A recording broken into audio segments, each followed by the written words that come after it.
What is up, guys? I am Joe Valentine with Be Louder. Welcome to the very first podcast of the Be Louder movement. The overall message of this is to talk about what we in corrections as first responders go through when it comes to our families, when it comes to our mental health, when it comes to the job. So I have a special guest today, and he's going to join me. He came up with this topic tonight. He really is passionate about. His name is Sammy Taylor. Love the dude to death. Went to school with him. Worked together. Sammy, I'm getting ready to introduce you. So no backing out now. All right, brother. Here we go. Let's go. Sammy, welcome. Hey, thanks for having me, Joe. Hey, pleasure, buddy. Go ahead and introduce yourself and talk about what you want to talk about. I'll get rolling from there. I mean, basically, my name's Sam Taylor. I come from a corrections background. I grew up with my old man working corrections. So it's kind of one of those things that's been second nature for me, all growing up. I've kind of been exposed to it from day one. And one of the biggest things, I think growing up, I had a little bit of a rift with my old man because of what I want to talk about tonight, which is overanalyzing the outside world in a corrections mindset.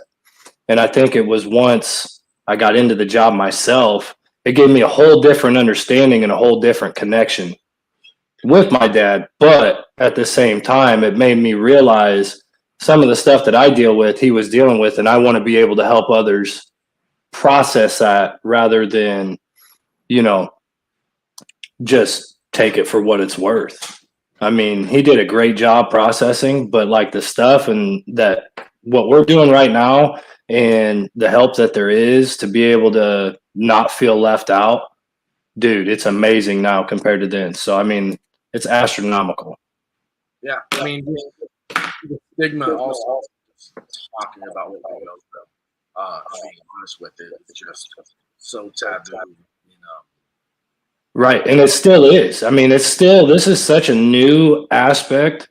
I mean, it's been going on for a couple of years where people are realizing the effects that it has on us. But, it's still in our job. We still have that mindset. Like if I try to reach out or if it's that weakness that you feel because we're supposed to be strong 100% of the time. Do you think it's the weakness that we come up with, or do you think it's the weakness that other people throw on us, or do you think it's just made up? Oh, for me, dude, it's 100% the weakness that I see in myself. You know what I mean? It makes me feel like I'm not capable now. Like it's not me anymore or something. If I try to get that help, whenever in all actuality, I've come to grips with now, that's actually me being strong. Yeah. So that's one of the things that I've always told people. It's a perfect segue when it comes to acknowledging that we have issues, most definitely, as men, as women who work behind the walls, right? And that's one of the scariest things is acknowledging that, I have an issue, but then accepting the fact that you're not broken, that in itself brings strength. So once we acknowledge it, facing it, like I've always said, facing our mental health alone, we drown every single time. And that's why you got to have your support system, your brothers, your sisters, your friends, your family, your correctional family, Facing it alone, you're going to lose every time. And it's tough when you face things alone. I've talked to you about the times when I felt like I've been drowning because I feel like I can't talk about things at times.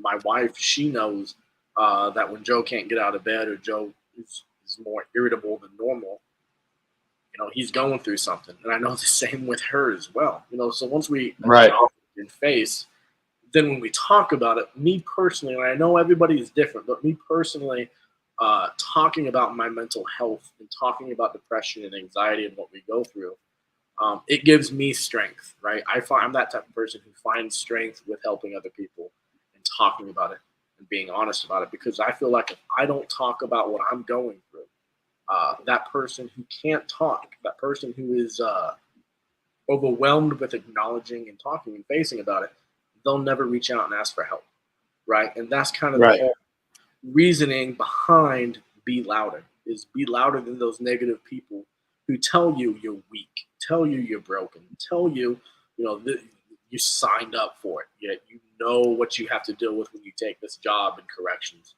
Kind of like what we talked about off camera, we don't know really what we signed up for. Kind of what me and Young talked about the other night. We don't realize the effects it has on us till it's almost at times too late. Do you agree? 100%. So, and that was one of the things I watched your guys' show the other night, and it was an excellent show. Yeah. Who we're talking about? We're talking about William Young and Just Corrections.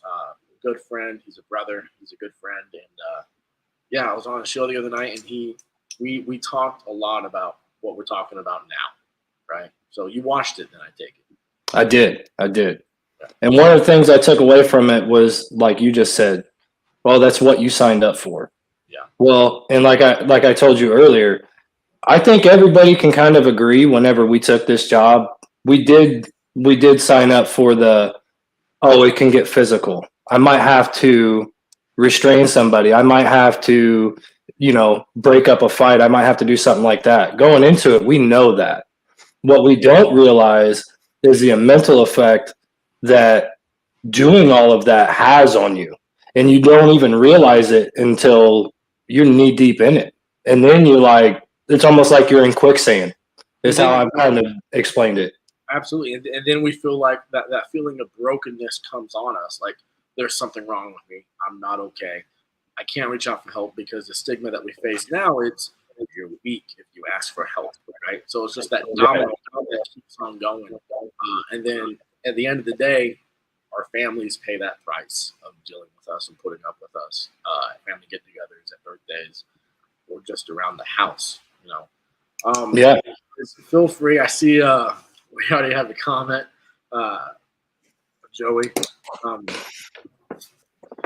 Feel free to comment. Feel free to engage in this podcast. And if you guys have any questions or concern about what we're talking about, we can talk about it live while we're going through the podcast. So tonight, our overall theme is overanalyzing, right? How we as correctional officers, as we in this field, how we overanalyze almost every situation. So you want to go more deeper into that, Sammy? Yeah. So, we go to work every day, right? And going into that setting, we know that every interaction is some level of, I like to call it like a cat and mouse game. Yeah. We hear the words that are being said to us by the individuals, but we have to analyze what the actual end game is. What's the goal? So, like, I have a crisis. Is this really a crisis where you're upset and you need help, or is this, I want to go to commissary and this is how I think I'm going to achieve my commissary goal?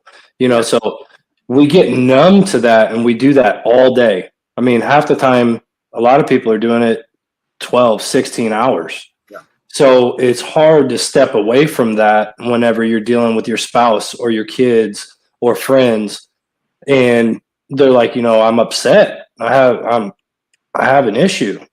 We get that numbness to it, like, okay. And then you try to analyze it, like, is this really an issue, or what are you trying to achieve? What are you trying to get out of me?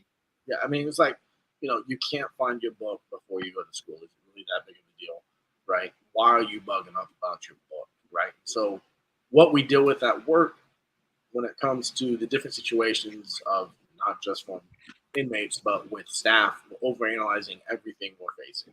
Like you said, when it comes to commissary, why is this individual getting upset? What's the end game? What's the cat and mouse game? Does he really want something else? Who's he really trying to talk to? Yeah, I mean, my wife, I asked Amanda today before my day, kind of in the morning before we got started for the day, and I asked her, I go, Amanda, do you think I overanalyze everything? She goes, Joe, you've always so many conversations in your head with me, and I don't even know what we talked about because I'm trying to think of the situation. I'm pretty much having a fight with her in my head because what we deal with at work, I mean, we deal with all the questions. We deal with some whining. We deal with just the pressure of, did I mess up? When we talk about playing Monday morning quarterback after something goes down, something happens. We overanalyze. Right.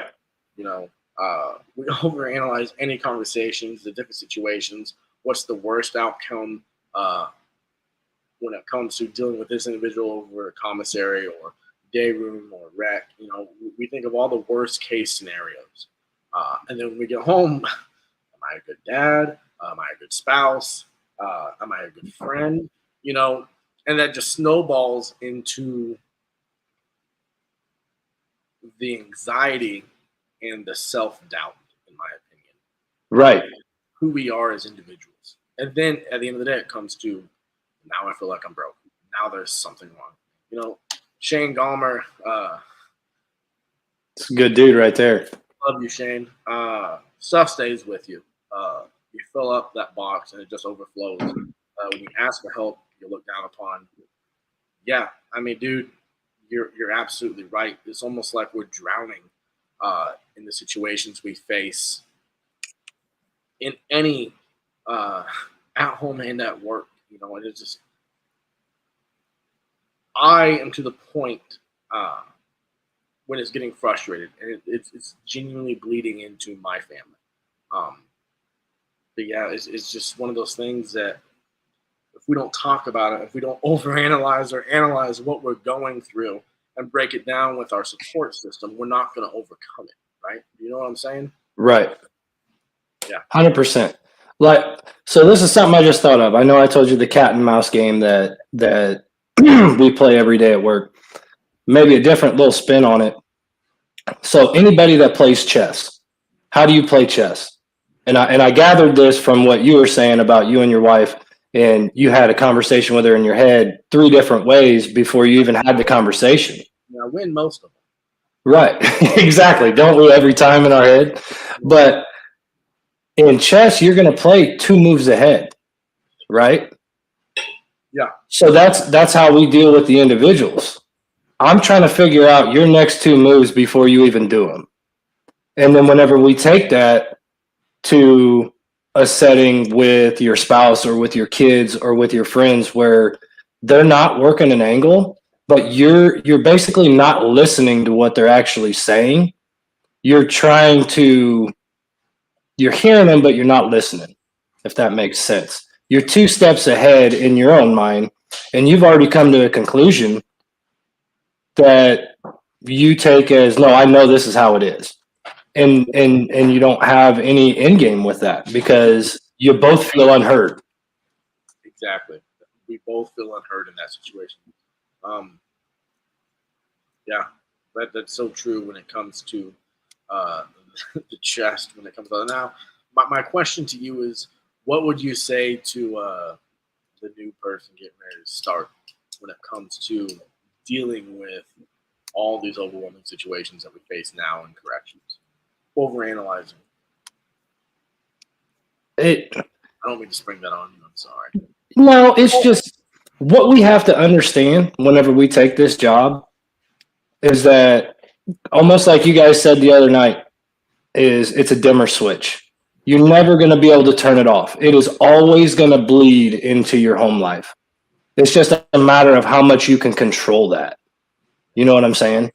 And having the ability to self-reflect and say, hey, maybe I am going a little too far into work mode in this situation, rather than, people need to realize the fact that whenever we're at work, and this took me a long time to do, and I have my days now where it still doesn't register to me until after the fact, but we work in a setting where we are the authority, right?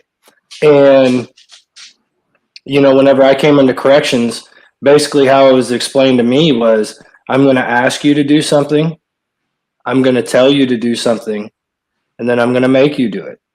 Right? Does that make sense? And unfortunately, that's how it is. I'm giving you a lawful order. So at the end of the day, that's what's going to happen. And it's just a matter of which way that takes place.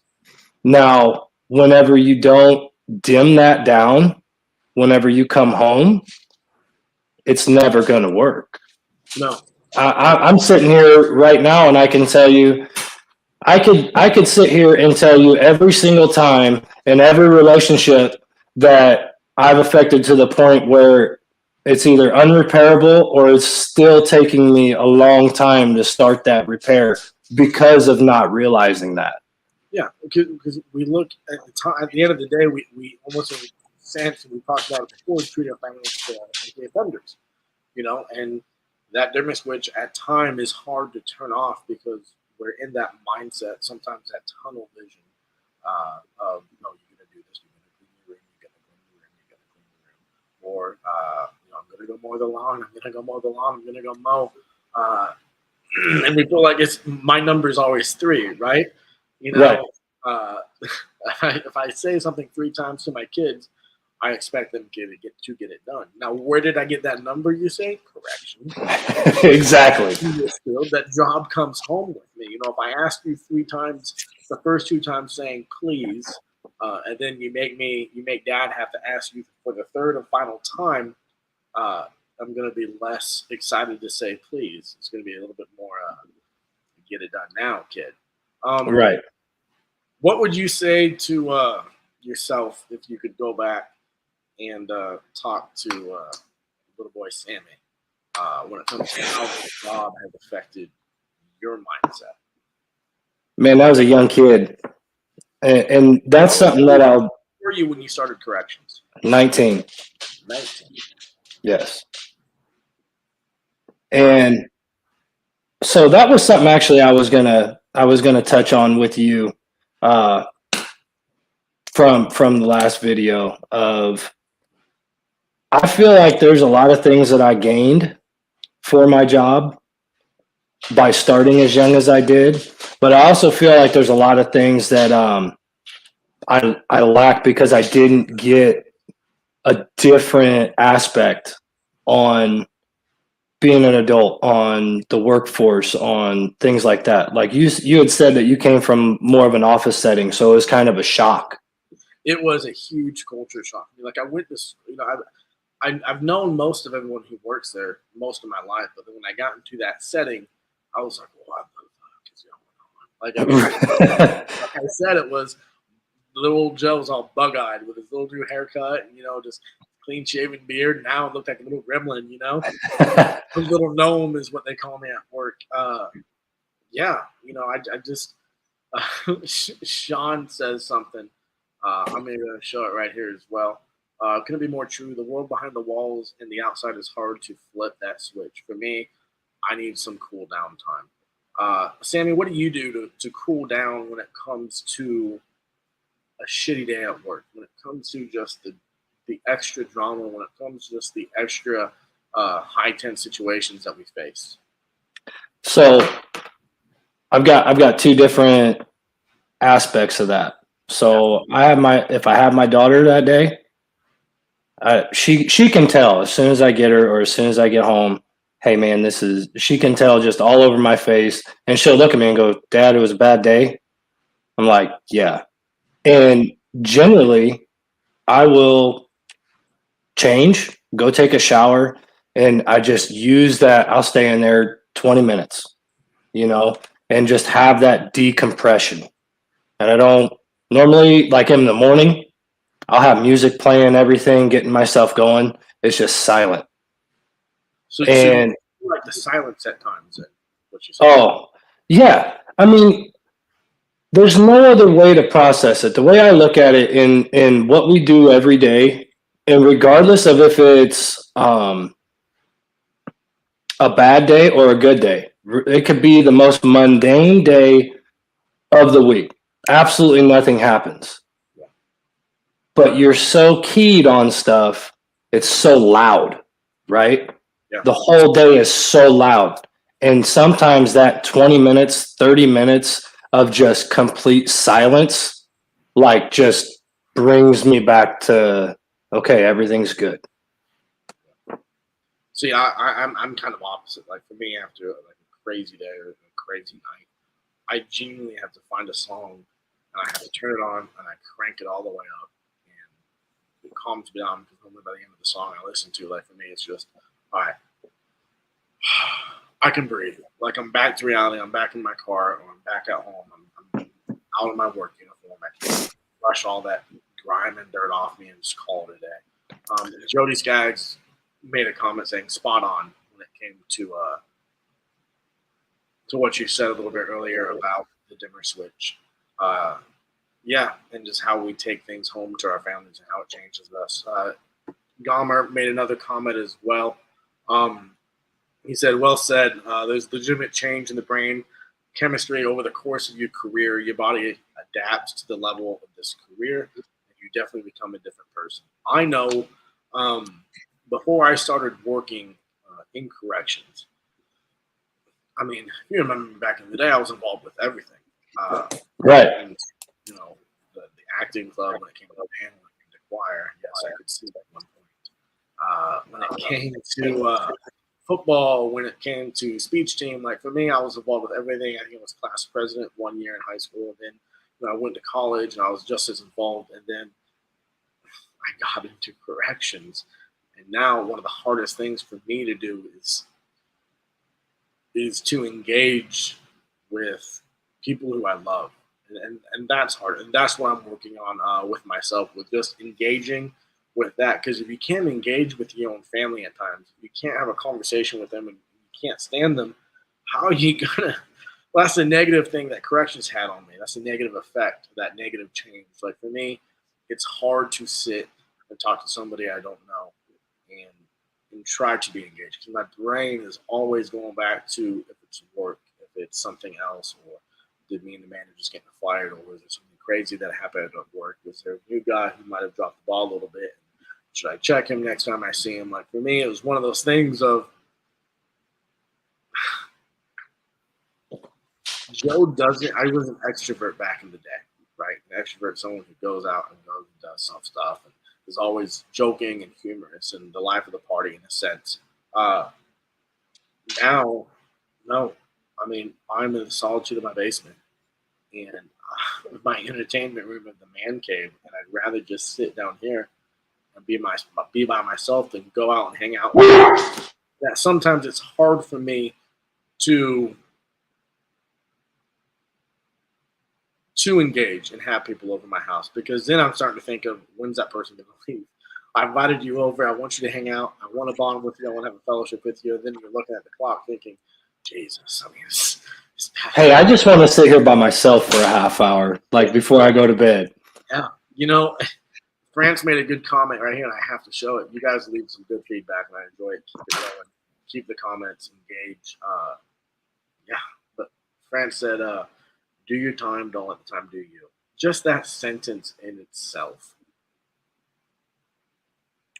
It's powerful, but I feel like it's hard at the same time, because I agree with it. Yes, do your time, don't let the time do you. But I guess I feel like the time over time does do us. Like over time, it drains us of that energy of hanging out with people.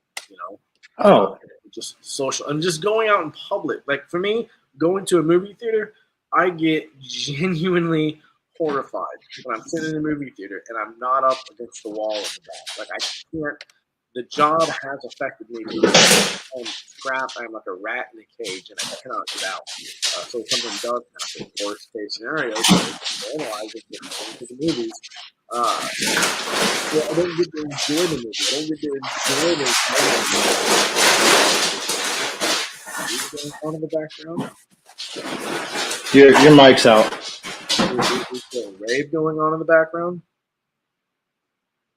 Is my mic out or am I back on? You're good now. All right. I mean, I felt like something was falling apart in your house for a second. I got scared. Didn't know if we had an earthquake and nothing was moving around me. Yeah. Going out for you, just in public, how do you look at other people, just complete strangers, when it comes to overanalyzing? Dude, it's total threat assessment, and that's one of the things that you can't get away from with this job too. Like I've sat there with people, even been on dates, things like that, or even with friends that aren't corrections related, and they'll be trying to hold a conversation with me, right? And what do you see from Sam? Uh huh. Uh huh. Right. I'm 100% listening to you, and I'm engaged in the conversation, but I'm analyzing every single person that's around us to see, is there a threat? Is there not? And sometimes for the non-corrections person, it's impossible to understand that. Yeah, yeah. I mean, we weren't given a book with how to handle our mental health when we started in correction. We weren't given a book uh, of yeah, we had that little hour for our families to learn and see how we're going to change. And we talked about how we were going to change. But I'm trying to remember. I don't really think I was given like an example of how you will change. When it came to just the typical, you can't have your back against the wall. You're going to be watching everyone when you go into a place to go. Matt made a very good comment. I want to share it with you as well, Sammy. One thing I've never realized is how angry I was inside and outside the walls until I stepped away for a while.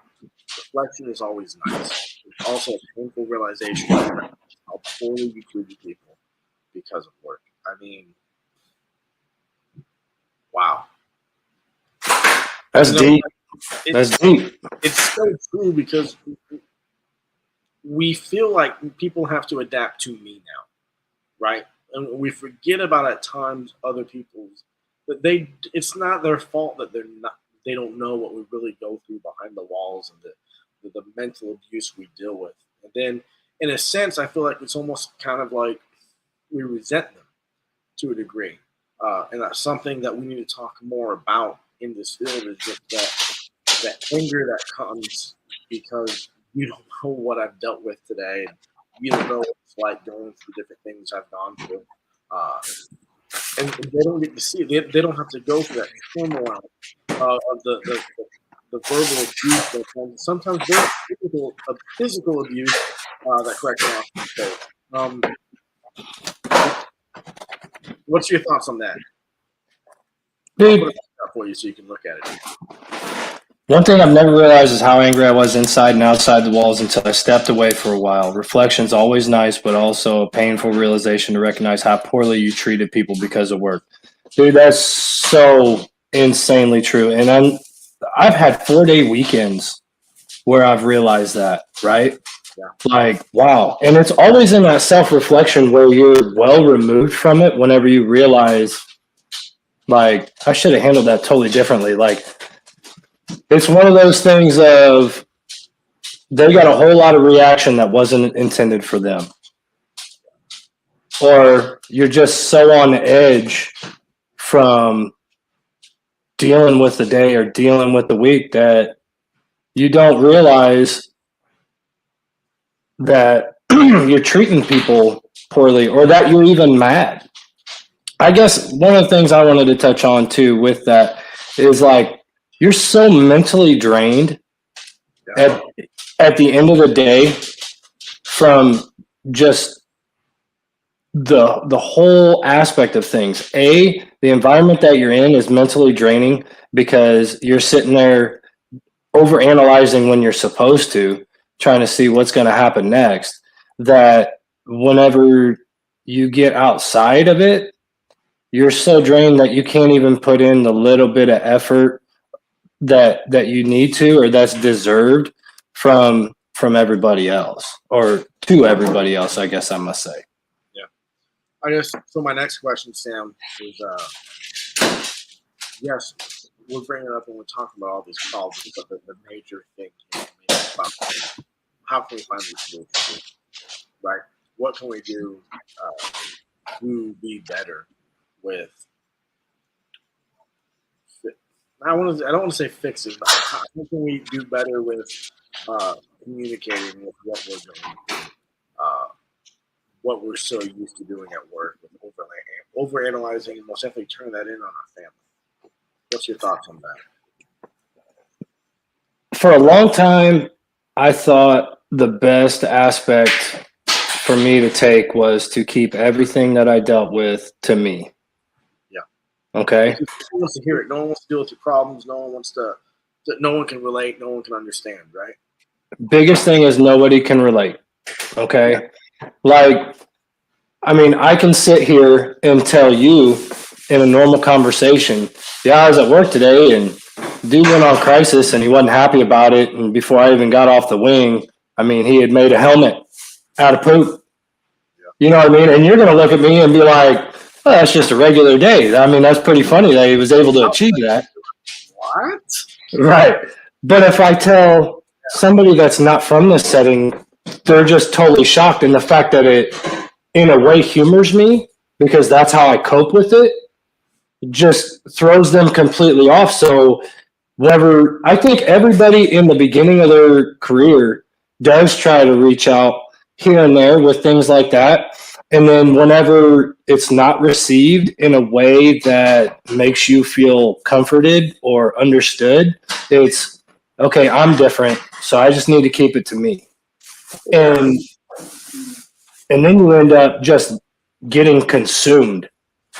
So it's grasping that and finding that outlet with somebody that you can share, and then realizing going into a conversation. And the biggest thing that I've had to tell people that are near and dear to me, if you need me to communicate, it almost needs to be built up to so I can get my mind ready for that conversation and I could almost check myself out of that work mode, knowing, okay, I have this conversation. I don't need to overanalyze it. They're not looking to achieve an ulterior motive. This is something that I need to discuss and take at face value. Yeah. Repeat that again. They don't need to what? They don't have what? We don't need to overanalyze. They're not trying to achieve an ulterior motive. That's it right there. Our families are not trying to achieve a motive here. But you touched on it as well earlier. I mean, we become numb to the sense of what we deal with. And because we become numb to, I want to say almost everything when it comes to other people and talking to other people. And realizing that they don't have motive, they don't have an objective, they don't have a goal, they're not trying to get one over on us. I mean, obviously the kids at the age of 5 are going to try to get out of trouble, get out of the bed or get an extra snack. They have alternative motives, Right. But our parents don't. Our parents just want to make sure we're good now. Our families are good. Our spouses, they don't have alternative motives. They're not trying to pull one up on us. They're just trying to be there. And because our job, we're all about analyzing, I feel like at times it's hard just to communicate with them, So one thing me and Amanda do is we try to sit and we talk about our hard days. And I've talked about it in the past before. I try to communicate when I'm in a bad mood. I try to communicate when I need to be left alone. And then when I'm ready, I will then talk to her and say, this is what happened at work today, So I might do the same with my mom as well every once in a while, but yeah, go ahead. So that's great. And I've even tried that. Okay. With the whole, hey, given the heads up, I need to be left alone. I need to be able to process this for a minute and just leave me be. Okay. But where I failed is the next step that you're taking, where you're going to them and saying, hey, this is what happened. This is why I was in the mood that I was in. This is why it affected me. My thing was that was in the beginning of me trying to change. And so it was, I'm taking that first step, but I'm also still guarded. So I would let them know, hey, I'm not in a good mood. It's been a long day, whatever, leave me alone. Yeah. And then I would go straight to, they're not going to understand it. So I've processed it. I'm good. And in that, I might be good, but they're sitting there still in limbo like, what the hell just happened? and now everything is okay. Yeah. I mean, that was one thing that was hard for me when I first started correction, was skipping that step. Uh, I know you've been doing this longer than I have, but it was one of those things that Amanda literally had to sit me down and say, "You need to communicate with me because I don't get it. I don't know. I don't know what's happening. I don't know what you're doing. I don't know that you were threatened. I don't know, verbally insulted or that mental abuse that just not just the regular insolence, right, that we deal with every day, but like that mental abuse, that verbal abuse constantly. And our easy way out with our families is saying, "You just don't get it. You just don't get it." Right. And then, or like you said, it's I need some time to talk about it before I talk about it, and then you skip the step and you don't even talk about it. You just move on, and you didn't solve anything at the end of the day with just saying, "Leave me alone." Like we Right. don't solve at all our issues with our spouse and even with our kids. You said that your own kid looked at you and asked, rough day at work. Anna, I mean, she is so observant to how I am when it comes to my communication. This kid just knows that, which I don't know what it is. I don't know if it's a look in my eye. I don't know if it's my demeanor. I mean, it probably is all of that.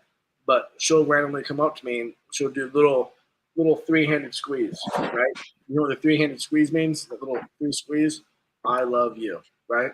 So she Okay. does it, and she'll look at me and she'll say our code word when it comes to when we need to talk about what we're going through. I won't say the actual code word just in case she's watching. If you're watching, and it's past your bedtime, so get to bed. She's manipulating the situation is what she's doing.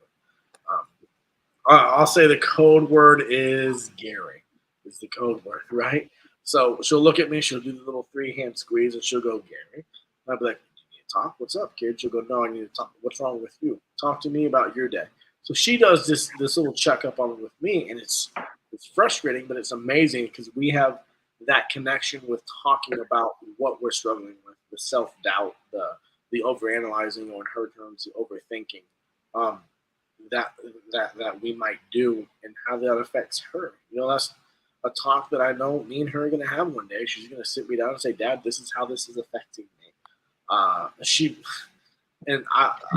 scared of that talk, right? But it's one of those things that I'm using what I'm going through with how this job has changed me, and I'm slowly, ever so slowly, learning how to communicate a little bit better each time with my kids and with my wife. And it's going to take me my entire career to get to the point of finally conquering it, and then I'm going to retire. Right? That's what's eventually going to happen. I feel like. And then everything like fades away. Yeah, and then you're fine. Everything's okay. You're good. Yeah. Yeah, you're still gonna people watch.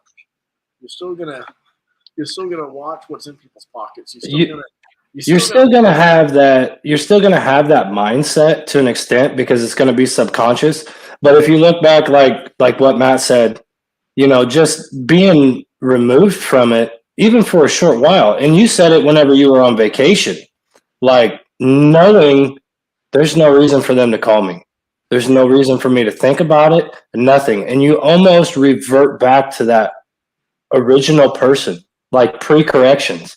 You know what I mean? They're still in there. And that's the battle in and of itself, is being able to pull that person out every day rather than whenever you're away from it for an extended period of time. you know, I'm gonna go to Mitch comments right here. Everyone said they would hate to have a 30-minute drive to work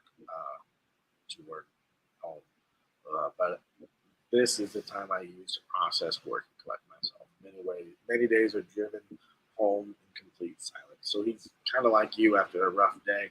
Yeah, I just need that silence. I just need to be left alone. You know, uh, one thing if you are new in corrections and you are listening to this, it's one thing I will say to you is find something to do. Find a hobby. Don't. I think the comment from earlier, uh, France said, "Do your time. Don't let your time do you." I mean, back to that statement as well. Um, don't get lost in corrections, right? Don't get lost in that mindset. And it's hard to think about overcoming that heavy weight that comes on us with the job, but finding an outlet like you talked about as well. Uh, for me, it's collecting sports cards. For me, it's collecting my Star Wars helmets that's behind me. For me, it's collecting my Packer stuff. For me, it's reading with my wife.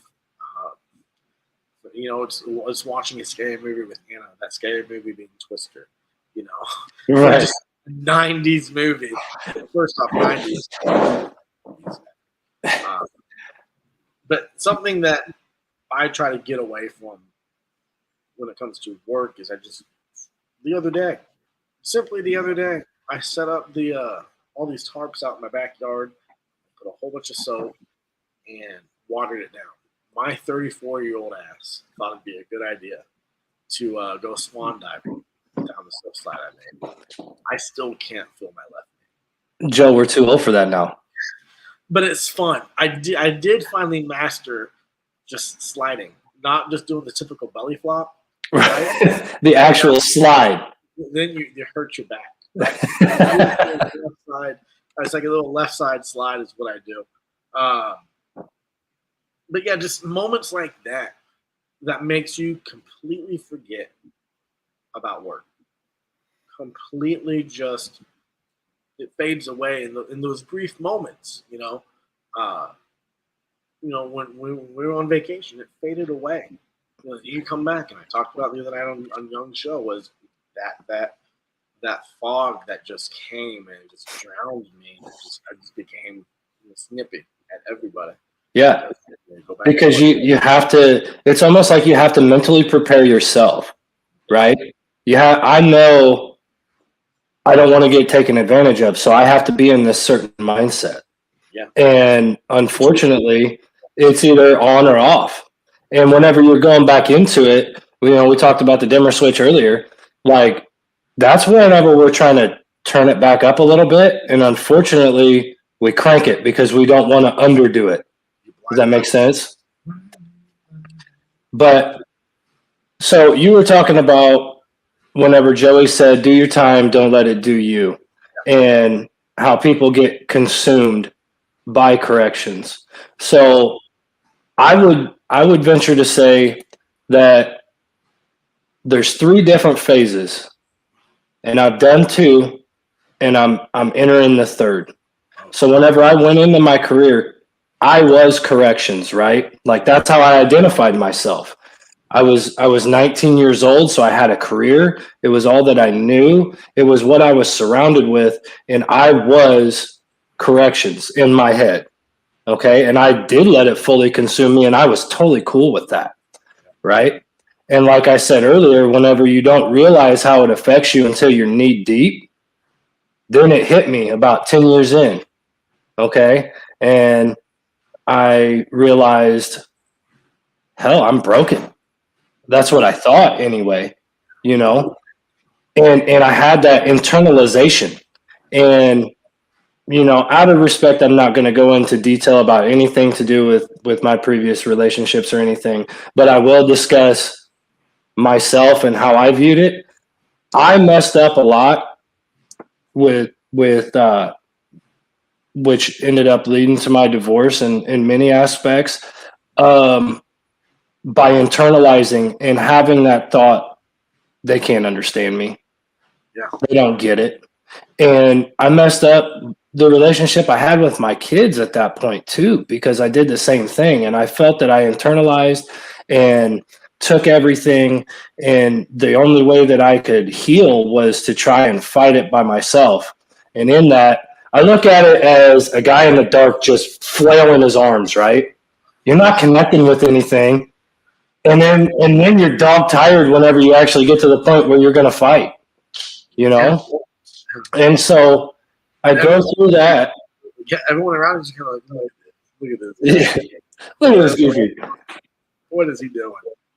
But so then I go through that, and then I step out on the other side. I went and got help. I finally convinced myself that if I couldn't handle it myself, if I couldn't handle it by reaching out to somebody close to me, the only other option was to go to therapy, right? And we all look at it, especially in corrections, of, oh God, Such a scary word, therapy.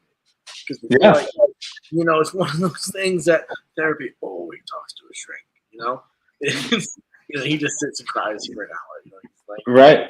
for an hour. But I mean, my question to you is, because I canceled like my first 6-7 appointments before I finally went to therapy. How many appointments, if you don't mind me asking, did you cancel? I canceled 2, and it was only 2 because it was basically put to me by my kid. I sat there one day and she came to me and was just crying. And this is my oldest daughter. And was just crying at seeing where I was. She knew nothing, but she knew, like, in detail, but she could tell that I wasn't me. I was hurting. I was consumed. And that forced me, and how I justified it to myself, even though I didn't want to do it, was I need to do this because now I'm affecting my kids. And on top of that, I felt like I couldn't talk to anybody because I'd be looked down upon, or they would go and tell everybody and then everybody would talk about me. So I justified it by saying, well, I'll go talk to this lady and it has the potential to help me. And if she does go and talk about it to other people, then I'm going to be rich because, the patient confidentiality thing. Like, that was how I had to justify it to myself to finally go and talk. And go ahead. I'm sorry. Well, and whenever I finally did it, you made the comment, the whole, oh, he goes and he cries for an hour and everything. Like, I went into my first appointment expecting, like, I don't know this lady. I ain't going to give her a whole lot, whatever. She asked me 2 questions, dude. 2 questions. And I was damn near in the fetal position, just like still in my heart. And I don't even know where it came from. Like, I was telling her things that I've never told anybody. And it was like almost subconsciously, like I had talked myself into, this is a safe place. It's totally cool to unload this. And whenever I got that, like, hidden cue of, like, okay, it's cool. And it was just, So my follow-up question, did you feel lighter after that? Insanely. Mentally lighter. Like, when I finally went, I walked in, the dude I went and talked to had no shoes on. Just walking off the side. And so where I'm at, right, with what we do with our work, I'm just like, oh, this, dude. Should I take off my shoes? Like, I'm not even going to wear any shower shoes, dude. It's like dirty out here. Energy, right? And the first thing I said to dude was, I'm fine. I don't need to be here. But my wife told me I pretty much had to go. Like, I ran out of excuses. It's basically Marshawn Lynch. I'm here so I don't get fined. Yeah. So I went, and I'm so preoccupied with dude's feet, right? I don't know why I don't have a foot fetish. I swear to God, it's disgusting. For me, it's like, put your shoes on. But then I'm still thinking, do I match dude's energy? And then I tell him I don't need the help. I honestly feel like you're just here to get paid. By the way, do you accept my insurance? Like, that's literally the first talk I had with dude. He goes, dude, I'm just here to listen. I'm like, I bet you are. Right. So he asked me, like, why do you think you're here? And then, an hour and a half later, he goes, I thought you said you needed to talk. I go, I don't need to talk. Leave me alone, dude. I'm fine. Yeah. I'm good. Yeah. And then I'm not crying. You're crying. Yeah. But then, like, I just felt so much lighter, because that is another resource that I have, right? That is another outlet for me when it comes to not just, yes, our spouses want to be supportive of our spouses, want us to be able to talk to them about what we deal with, but sometimes we feel like that protective nature in us. Yeah, this is too much. It's too much. And so we need a place to go to talk. And then I kind of stopped talking about work a little bit more with her, and I kind of just more talked about it with dude. And then I got it out of my system. I got my frustration out of my system, and that was that relief. That was that burden that was taken off of me.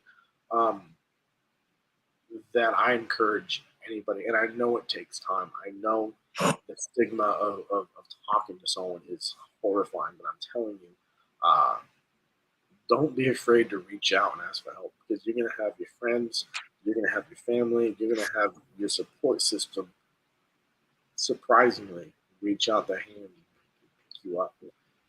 You know what I realized after I went through, probably 3-4 months of sessions, and I started out, I was going once a week. Yeah, me too. And then I went to twice a month, and then I haven't been doing it for a little while now. I would probably benefit from going back, even though I'm leaps and bounds where I was whenever I began going. But it would be beneficial, I think, to go back. But I almost feel like that was the beginning of my stage 2, right? I was discussing that, and my stage 1 was I let it consume me. You were corrections. I was like it was printed right across my forehead, and I wanted everybody to know it, and I was proud as hell of it, and I still am. Okay, but that therapy started my stage 2 of realizing, okay, I need help. I'm getting help, and anything whenever you get hurt by something, right? Whether it be a relationship or a job or anything, you try to make sure that that's not going to happen to you again, right? Yeah. Okay, so my first stage was it consumed me. My second stage was I'm getting myself better, and basically screw that place. Like, I'll go there for my 8, but if I got something else going on, you know what? They'll make it without me.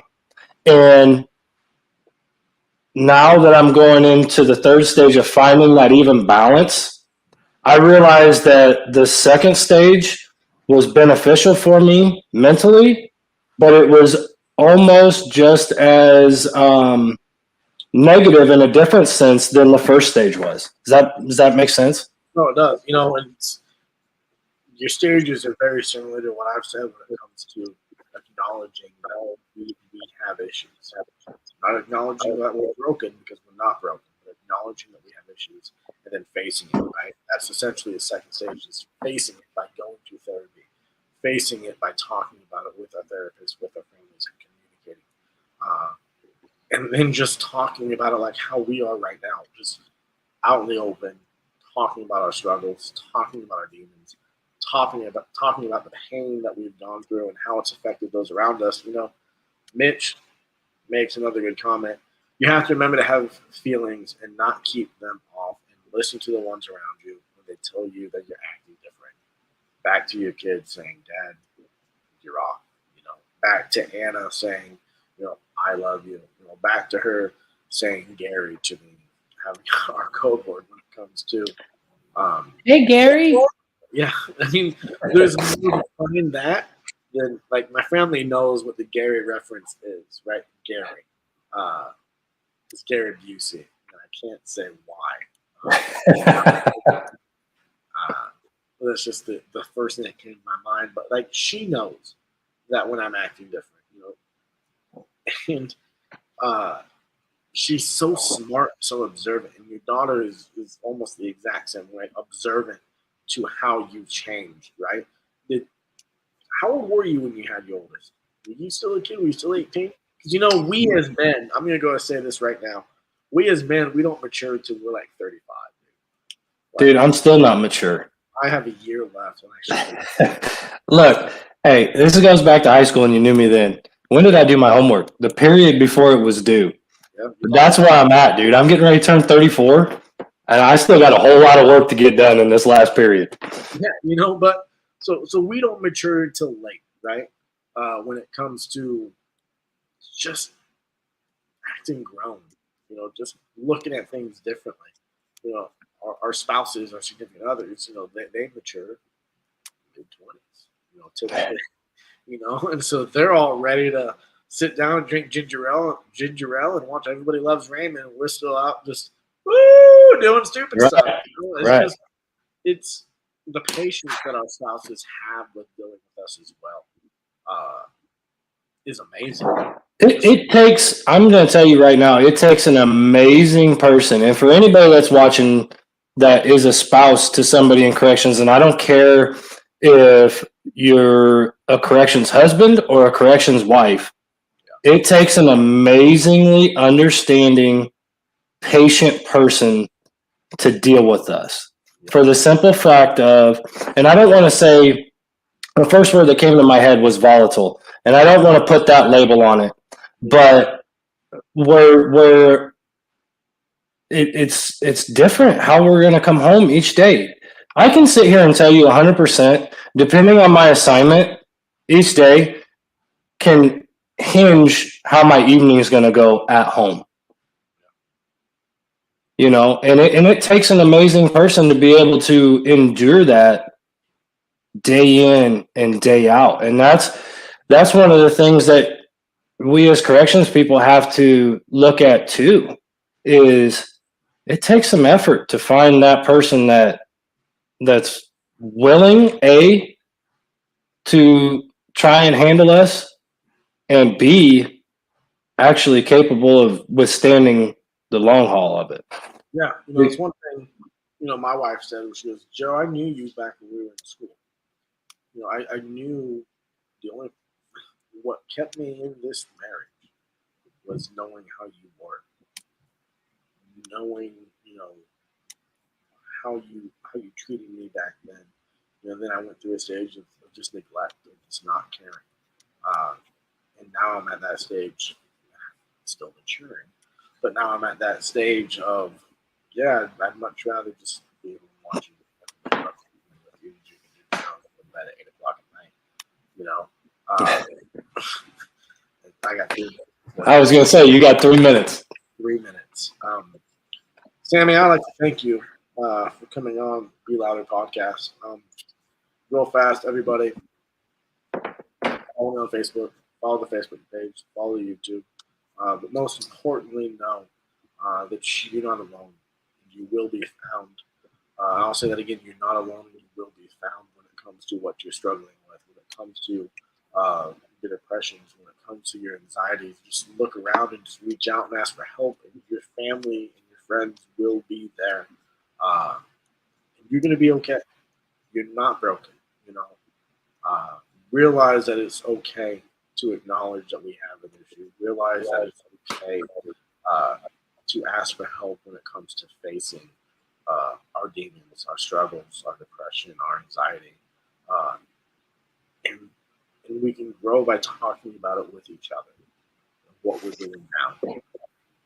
That's the biggest thing right there, Joe, is I think the part that was the most frustrating with myself, but the thing that made me the most happy whenever I realized it, was I felt that I was completely alone. Nobody got me. And then whenever I finally started opening up, I realized how many people actually have my back and being able to lean on that.